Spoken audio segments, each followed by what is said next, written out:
본장은 사울의 사후 하나님이 새 왕으로 예배해 오신 다윗이 전 이스라엘의 왕으로 등극하기까지 즉 기원전 1010년에서 1003년까지의 8년간 과정을 보도하는 일열 기사의 연속 부분입니다. 여러분, 사울 왕이 죽고 난 후에 유다 지파를 중심으로 하는 다윗 왕가가 들어섰고요. 또 사울의 아들을 이스보셋을 중심으로 하는 이스라엘 왕국이 들어서서 그래서 전체적으로는 이스라엘 나라가 두 나라로 나뉘어졌습니다. 다윗 계통의 그 장수 요압을 위시해서 다윗을 도운 장수가 있는가 하면 이 이스보셋을 도운 아브넬이라는 군장이 이스보셋을 도와서 마하나임에서 이제 계속해서 그 정권을 이어가는데 이 장군들 사이에 두 왕가의 장군들 사이에 이제 암투가 일어났습니다. 그것은 전에 아브넬이 자기 요압의 형제 아사헬을 죽이는 그 사건에 있어서 아브넬이 쫓아오는 아사헬에게 너는 가라, 내가 너를 죽여서 뭘 하겠느냐 가라고 이야기할 때 아사헬은 끝까지 가지 않고 아브넬을 쫓다가 아브넬의 칼에 죽었죠. 그 소식을 들은 요압이 늘 아브넬에 대하여 복수를 향하는 그런 일이었는데 하루는 이스보셋 왕과 이 아브넬 군장 간에 다툼과 알력이 있었습니다. 그래서 이제 이 아브넬이 이것을 이 이스보셋에 대해서는 도저히 왕으로서 섬길 수 없다. 그래서 다윗을 찾아가서 소위 말하면 특사가 아주 자기가 갔으니까 이제 그 사울 왕가를 이제 총치시키고 다윗을 중심으로 한 새로운 통일 왕국을 세우려고 이제 아브넬이 이제 다윗을 만나러 갔죠. 다윗 왕궁에서 이제 가서 다윗을 이제 만나서 다윗이 이제 환영하고 그래서 이제 나라가 통일이 되면 좋겠다 이렇게 하고 모든 조건이 다 이제 하기로 하고 아브넬이 이스보셋을 설득해서 이제 다윗 왕가를 합치려고 했는데 그걸 다 계획을 했죠. 하고 아브넬이 이제 자기 이스라엘로 돌아가는데 모압 장군이 전투에서 이제 돌아와가지고 이 소식을 신하로부터 듣고 다윗에게 찾아가서 이렇게 말합니다. 아브넬은 진짜 통일을 원하는 것이 아니라 유다의 그 왕의 그 어떤 행적들을 정탐하러 왔습니다. 다시 이 나라를 정탐하러 왔습니다. 그렇게 얘기를 했죠. 그럼에도 불구하고 다윗은 그렇지 않다. 그렇게 나오도록 했는데 이 요압이 사람을 보내가지고 아브넬에게 사람을 보내가 다윗 왕이 다시 찾는다. 할 얘기가 있어서 다시 찾는다. 그렇게 이야기하는 거죠. 아브넬은 그 말을 듣고 이스라엘로 돌아가다가 다시 다윗한테 가죠. 그래서 가가지고 궁전에 한 장소에 있는데 이때 요압이 이제 아브넬을 소위 말하면 암살해버립니다. 죽여버려요. 자기 동생 아사헬의 원수를 갚기 위하여 아브넬을 죽여버립니다. 그래서 이 소식을 전해들은 다윗이 아브넬을 향하여 그렇게 슬프고 울고 하고 요압 장군에게 너 이 죄를 너와 너 집으로 돌아갈지어다. 나는 이 일과 상관이 없다. 그렇게 이제 이야기하고 이제 그 아브넬의 장례를 치러주죠. 얼마나 지극하게 치러졌든지 모든 사람들이 이스라엘과 유다 모든 사람들이 다윗의 명령으로 해서 아브넬을 죽인 것이 아니라 다윗과 상관없이 이 요압 장군이 죽였다. 이런 이제 온 유다와 이스라엘이 이제 있었던 거죠. 이게 3장에서 일어나는 일입니다. 그래서 오늘 이 4장은 4장 1절에 이제 사울의 아들 이스보셋이 아브넬이 헤브론에서 죽었다함을 듣고 손이 맥이 풀렸고 온 이스라엘이 놀라니라. 이제 이 소식이 사울의 아들 이스보셋에게 들어갔어요. 그래서 자기가 믿고 있던 이 아브넬 장군이 죽어버렸으니까 뭐 그렇겠죠. 맥이 풀리고 손이 풀리고 이제 어떻게 할지를 국가를 어떻게 운영해 나갈지를 모르는 이런 상황에서 이제 4장이 시작이 됩니다. 그래서 여러분 사울 왕가와 다윗 왕가가 분리되는 이스라엘의 통일의 분위기가 무르익을 중 아까 말씀대로 충격적인 아브넬 피살 사건과 또 연이어 또 오늘 이스보셋이 또 피살되는 사건이 동시계란이 연이어 벌어졌습니다. 그래서 이 이스라엘은 아브넬도 죽었고 또 사울 아들 이스보셋이 죽어버리는 이런 비극적인 사건이 이스라엘에 있어가지고 이로써 이제 역사적으로는 BC 1500년 사울과의 마나임 정부가 수립된 지 2년도 지나지 않아서 BC 1003년 사울 왕가의 완전한 종말을 고하게 되었습니다. 그래서 여러분 한편 이스보셋의 군장 아브넬 피살 사건과 이스보셋 피살 사건은 표면적으로 볼 때는 자신의 이기적인 욕심을 채우려고 했던 기회주의자들에 의해 저질러진 단순한 정치적 암살 사건으로 보여집니다. 여러분 동서고금 어느 나라에서나 이와 같이 정치적 사회적 혼란기에 자신의 안정과 부귀 영화만을 추구하는 기회주의자들의 판치기 마련입니다. 그래서 여러분 얼마 전에 며칠 전에도 아프리카 있는 그쪽에 IT 대통령이 자기 국민들에게 소위 말하면 조직 갱단에게 죽음을 당했어요. 암살됐어요. 그것도 IT 대통령 궁에서가 아니고 사저에서 암살을 당해가지고 자기 부인도 총맞는데 급히 미국으로 가서 마이애미에 가가 수술을 받아가 자기 부인은 살았는데 이 대통령은 죽었어요. 지금 이 IT라는 이 나라가 지금 굉장히 정치적으로 지금 혼란이 지금 빠져 있었고요. 원래 대통령이 죽으면 그 다음이 서열이 국회의장이에요. 국회의장이 이제 이게 정권을 잡아서 나라를 통치해야 되는데 이 국회의장조차도 몇 달 전에 코로나19로 인하여 죽어버렸어.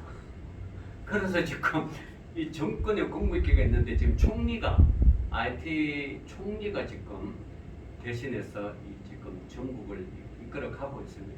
그래서 지금 이 IT는 상당하게 지금 이 갱단과 정부 불만의 세력과 무중부주의자들과 또 정부 공간이 치열한 지금 이런 혼란의 상태에 있기 때문에 상당하게 그래서 IT 정부가 미군한테 가서 미국 정부에다가 군대를 좀 파견해 가지고 치안 질서를 좀 유지해 주세요. 그러니까 미국 정부가 싫다고 내정 간섭이니까 싫고 대신 암살했던 배우를 이제 밝히기 위해서 이제 FBI들이 이런 데 이제 파견해 가지고 조사하고 있다고 이랬습니다.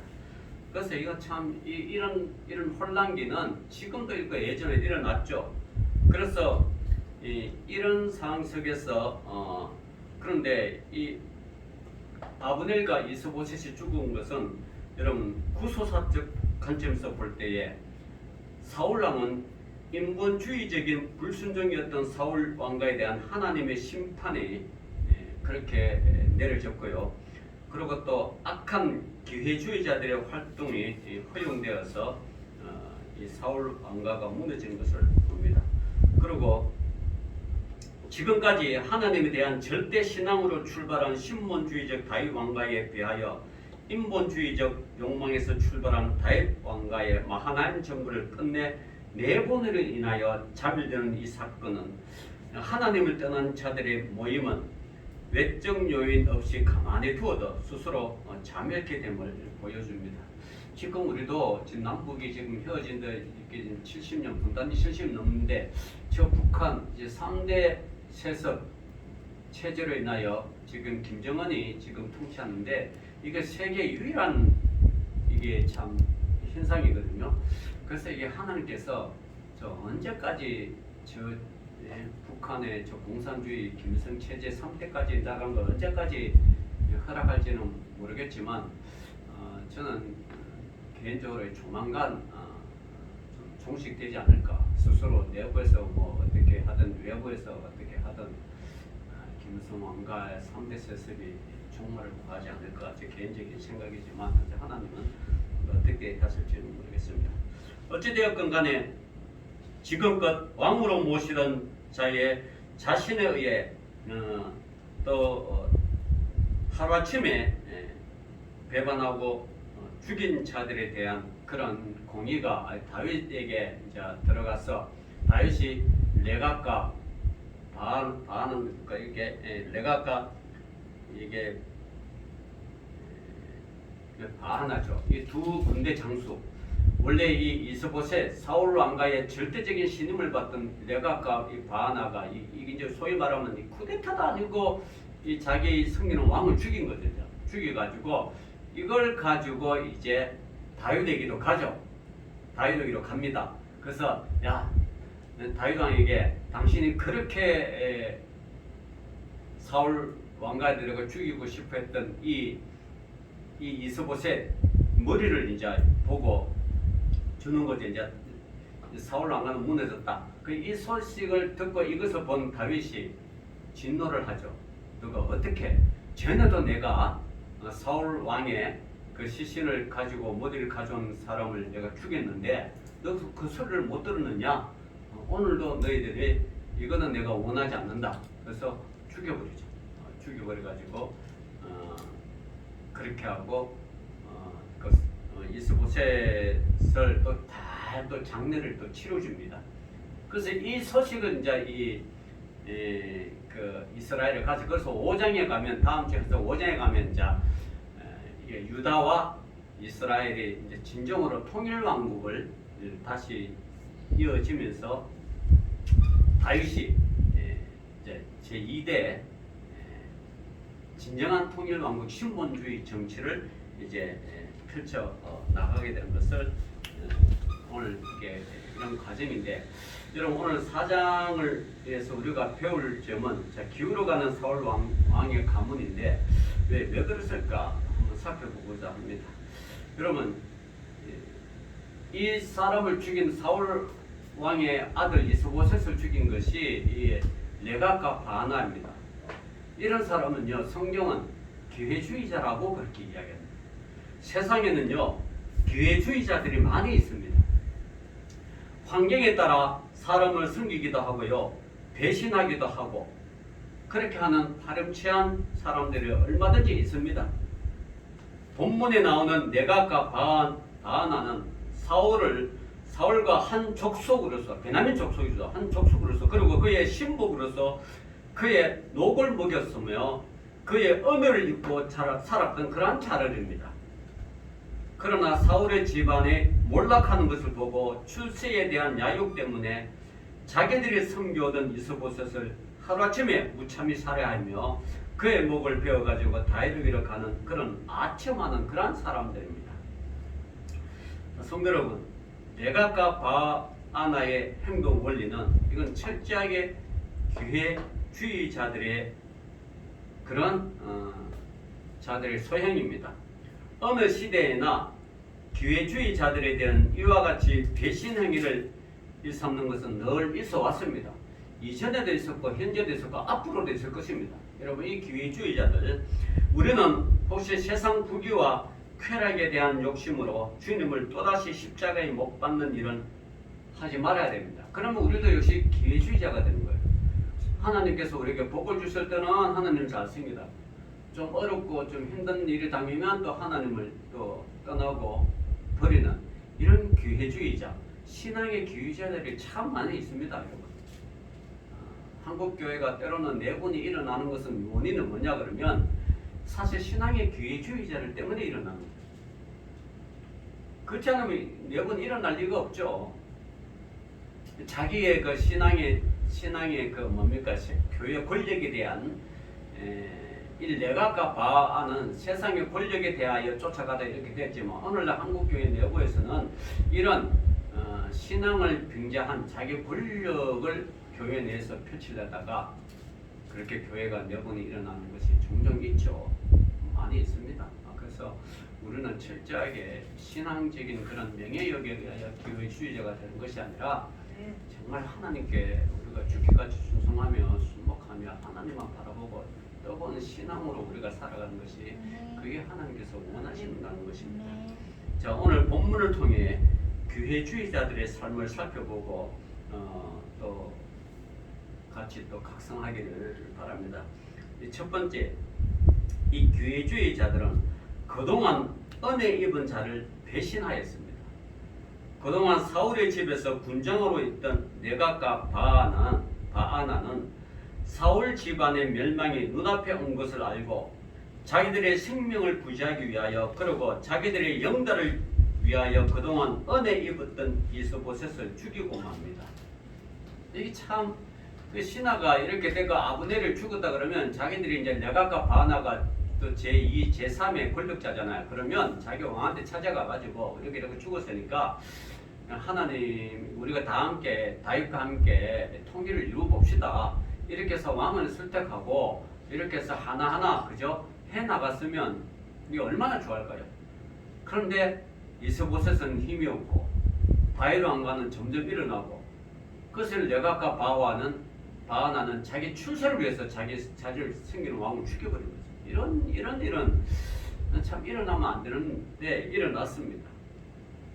그래서 이는 사울의 집을 완전히 배신한 파렴치한 행동으로서 우리에게 티끌과 안개와도 같은 인간을 의지해서는 안 된다는 것을 보여줍니다. 그러므로 우리는 영원 불변하신 하나님을 모셔야만 한다는 그 이유는 하나님께서만이 우리의 영원한 소망이 되시며 우리를 영원히 실망시키지 않으시기 때문입니다. 그래서 이 기회주의자들은 은혜를 배신했다. 두 번째, 이 기회주의자들은요 세력 있는 자에게 아부를 하였습니다. 오늘 본문 8절에 보면 그들이 다윗에게 아부하는 장면이 나옵니다. 본문 8절 보니까 헤브론에 이르러 다윗 왕에게 이스보셋의 머리를 들이며 아뢰되 왕의 생명을 헤아려 하던 원수 사울의 아들 이스보셋의 머리가 여기 있나이다. 여호와께서 오늘 우리 주 대신 왕의 원수를 사울과 그의 자손에게 갚으셨나이다. 이렇게 이야기합니다. 내막은 맞죠. 왜냐하면 다윗이 사울 왕에게 얼마나 그렇게 핍박을 당하고 도망다니고 만명까지 하며 만명 생활하면서도 미친 척까지 하면서 얼마나 그렇게 했어요. 그러니까 그걸 이스라엘 온 백성들이 알았죠. 그래서 그런 사울 왕의 아들 이스보셋이 우리가 죽였다. 하나님께서 원수를 갚으셨다. 이렇게 칭찬받으려고 다윗에게 아부하는 거죠.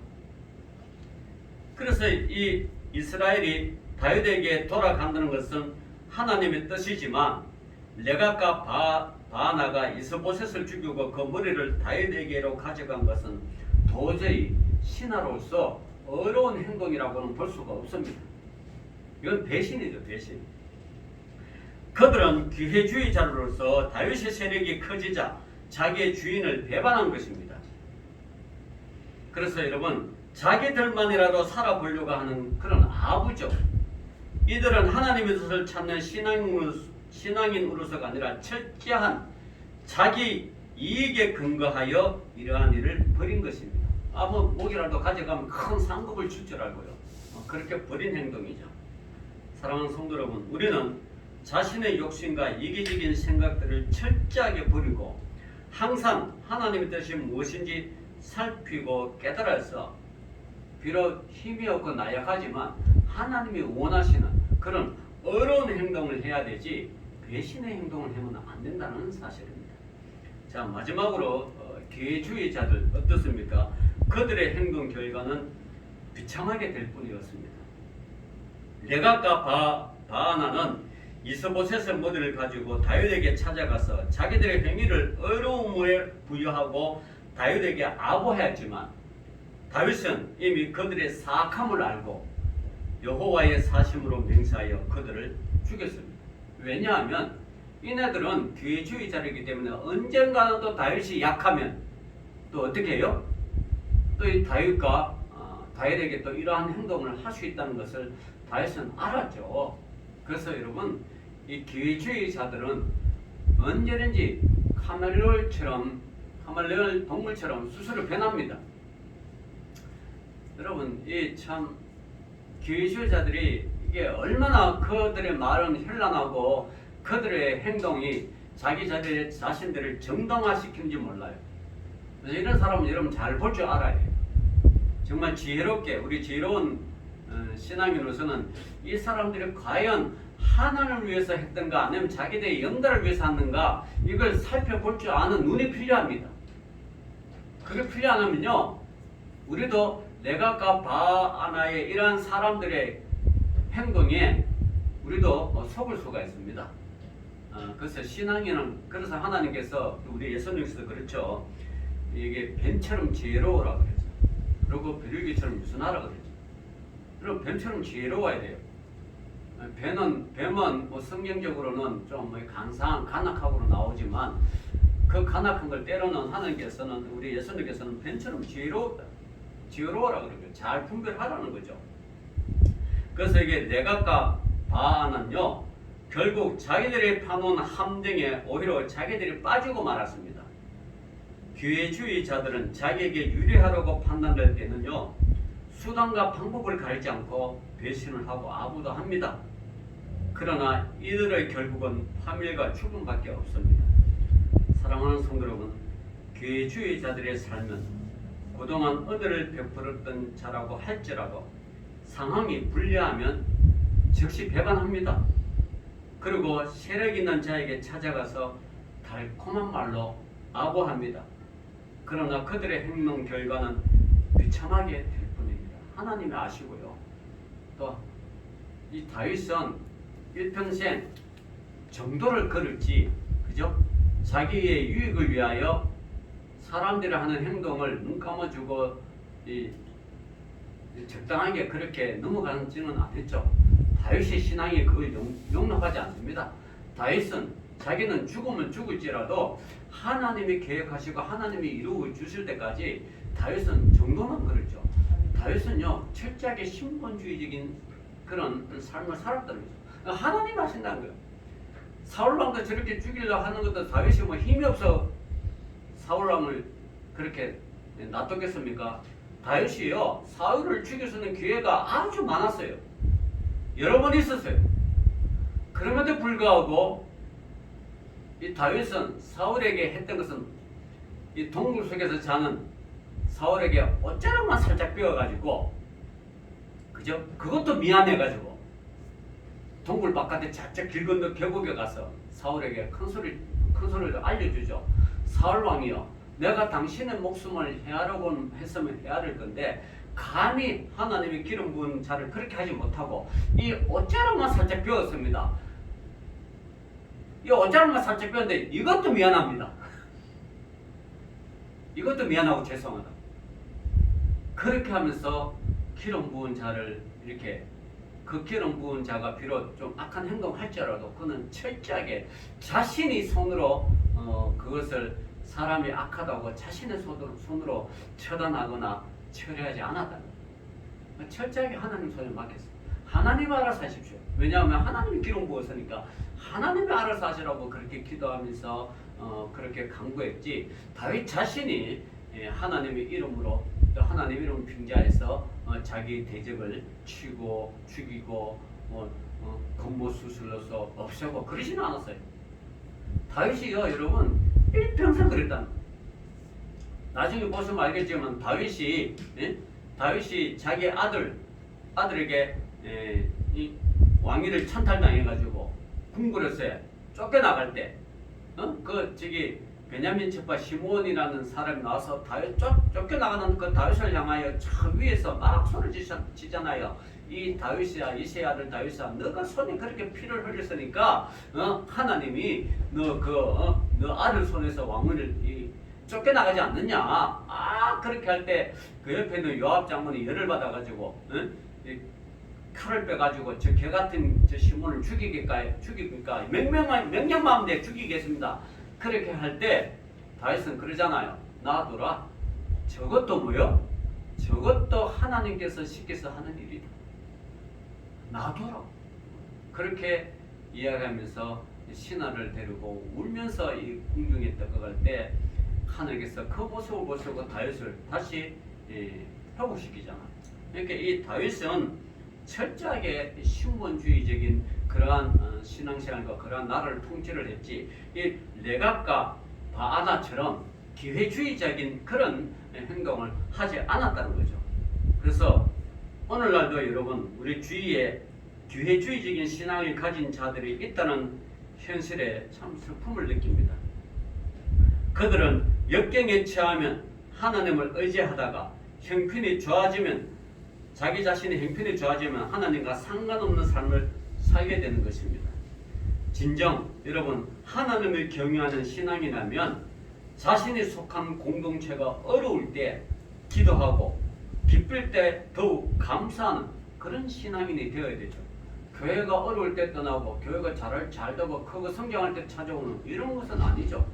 교회가 힘들고 어려울 때, 신앙의 공동체가 힘들고 어려울 때 함께 기도하고 또 신앙의 공동체가 기쁘고 이래서 함께 즐거워하는 이런 어떤 철저하게 신앙 공동체 속에서 하나님 중심으로 살아야 되지. 이 레갑과 이 바아나는 원래는 이게 사울에게 발탁된 그런 이 군장들이잖아요. 요즘 말하면 군대 내에서 아주 참모총장, 참모차장 뭐 이런 장성들급이잖아요. 대우가 얼마나 좋았어요.